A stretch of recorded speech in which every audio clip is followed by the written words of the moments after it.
Sports. Cowboys dominating victory over the New York Football Giants 40-0. Woo! Absolute beatdown, debacle. I told y'all the other show, go outside and get the switch. Big Mama and them say, go get the switch, go get the switch. And now they on to opponent number 2. And I think sometimes fans, you guys get infatuated with the 40 burgers and don't realize, like, this is not college football.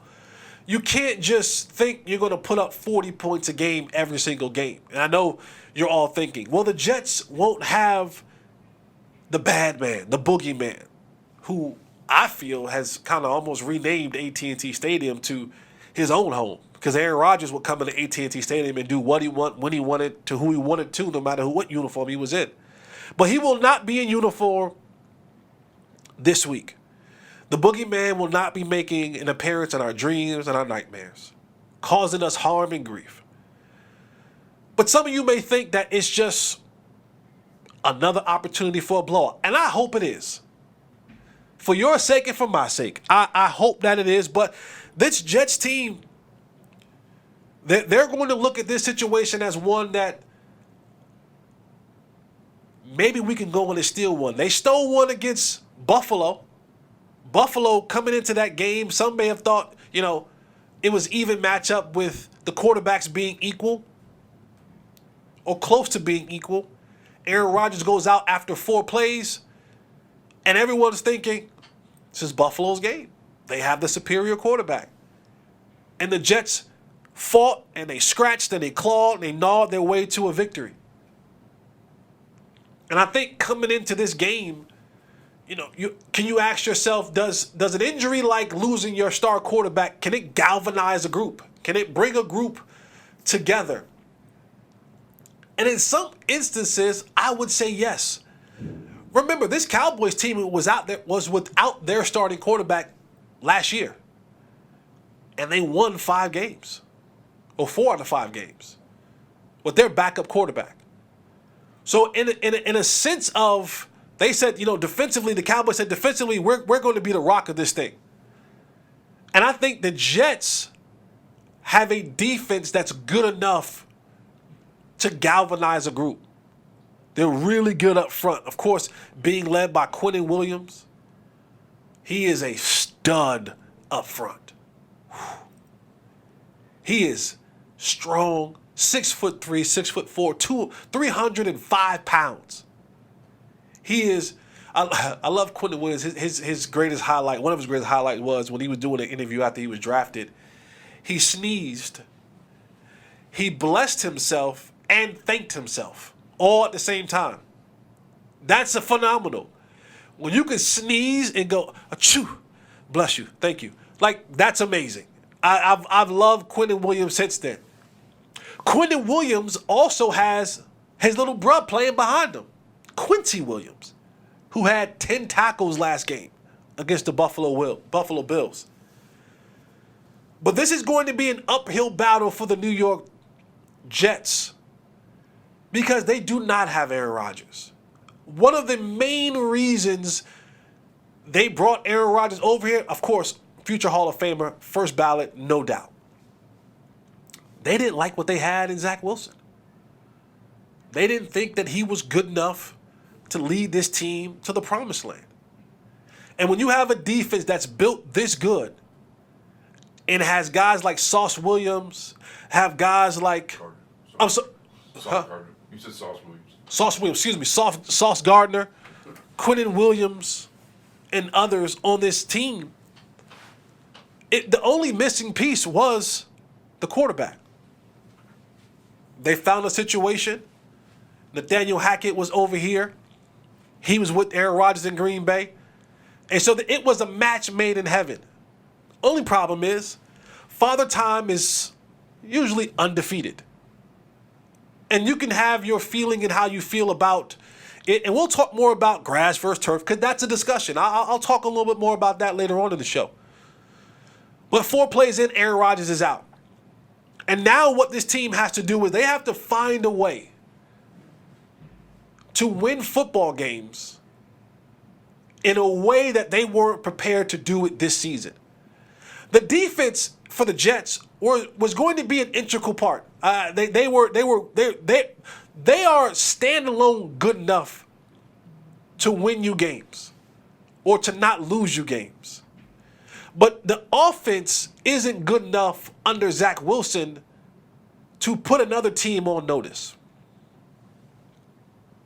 And I think that's where they're going to run into an issue when they have to play the Dallas Cowboys. I went back and I was watching film, and what I love, the Dallas defense was all over the place. It's going to be the matchup of defenses in this ball game. But I loved about what the Cowboys were doing offensively, and I'm so thankful finally that Mike McCarthy is calling the plays for Dallas. Because what you saw in that, there's a viral clip of Myles Garrett like standing up doing this over top of the center that he's about to rush before the snap. And when you watch the Cowboys play offense against the Giants, weather permitting, weather was an exclusive factor of why they couldn't do a lot of their different things. But when you watch it, you watch the setup of how Mike McCarthy was using different formations, different personnels, and he was just sprinkling in those things that that we're going to do in the future. And he realized that game was already well in control and that the defense had that thing on lock. Once they went up 16, 19 points, he knew this game is over. The momentum had left any chance that it had against the New York Giants. That defense had begun to tee off on Daniel Jones. And I just kind of like subliminally saw Mike McCarthy standing on the sideline just doing this. And he's like, ooh, I'm about to set these jokers up. And then he was like, at the top of the key, ISO! ISO! Nah, watch out. ISO. And now that you come home, the surface, don't have to worry about any weather. It'll be a fast surface, a cool, comfortable 72 degrees inside AT&T Stadium. Mike McCarthy could just, like this. ISO. I got him. Kobe. Through the Phil Jackson. The triangle. But the Jets, they're going to put up a fight defensively. They have some studs. They do. But if I'm Mike McCarthy, I just drag him into deep waters. I don't have to win the game in the first quarter. It would be nice to. It would be nice to dominate this game outright from the jump. Will they block a field goal again for a touchdown? Probably not. I mean, that's not a weekly occurrence in the National Football League where field goals gets blocked in return for touchdown. That's. Will they get a pick six for a touchdown again? Probably not. It happens more frequently than a field goal block for a touchdown. But again, it's not a weekly occurrence where you see that happening very often. Interception, yeah. But pick six, maybe. Those things may or may not happen. But for the Cowboys, knowing that Zach Wilson isn't the quarterback that you really have to be fearful of, you can kind of almost play the reserve role. And if you get up 10, 14 points, and they now have to become dominant passers, then I just release the Krakens. I let Micah Parsons just go. I let him be a beast. But if I'm Mike McCarthy, I just drag the Jets team into deep waters. What do I mean by that? 10-play drives, 12-play drives. Even if they end in field goals, you play the long game. Because if that defense has to be on the field for a long time and your defense is resting, then when you get into that middle of the third quarter, fourth quarter, hands on the hips, guys bent over grabbing their knees, huffing and puffing, now you have your way with them. So I think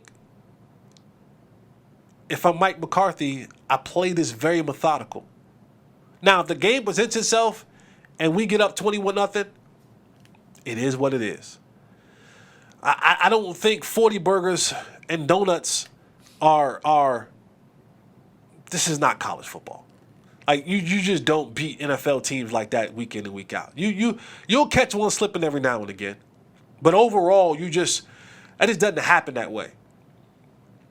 And I think sometimes fans look at that and they'll say, well, the Jets don't have their quarterback, so it should be another 40-burger. And if they don't get 40, they look up and they go, well, it's a bad game. Well, if you beat the Jets 24-7, it's a damn good game. It's a really good game. We beat them 21-10, but you've dominated the whole way through. That's a really good game. The plethora of scoring, like even in that game with all the block field goal and the pick six, the offense still scored 27 points in a game that wasn't offensively offensive. It wasn't an offensive juggernaut type game. It was very methodical, some drops. There was some misses, some bad throws. They let the lot. That's why I'm saying Mike McCarthy's like doing this. There was so much meat left on the bone. CeeDee Lamb would have had a touchdown, threw it too high. Tight end, touchdown, dropped it. I mean, there was so much meat left on the bone. There was another one, tight end drop that would have been a drive extender. Mike McCarthy's like this. ISO. Nah. ISO. 1-4. I got him. But I don't want to discredit the Jets. I like their coach. I like Robert Saleh. I think, like Motor City Dan Campbell, this team is taking on that personality. Like Robert Saleh has that, I'm going to bite your kneecaps, I'm going to fight you to the last minute. And I'm sure that's his message to his team. If you watch any of the Hard Knocks, he talks about stuff like that. Like, he hated walking to the middle of the field, shaking the coach's hand after losing the game, and they said, good job, coach, you fought hard. He said, F that. I don't want to just fight hard. I want to win. And I do believe this team has taken on that personality. It's very difficult to win football games in this league without a quarterback. This is a quarterback-driven league for a reason. This is why they get paid the most money.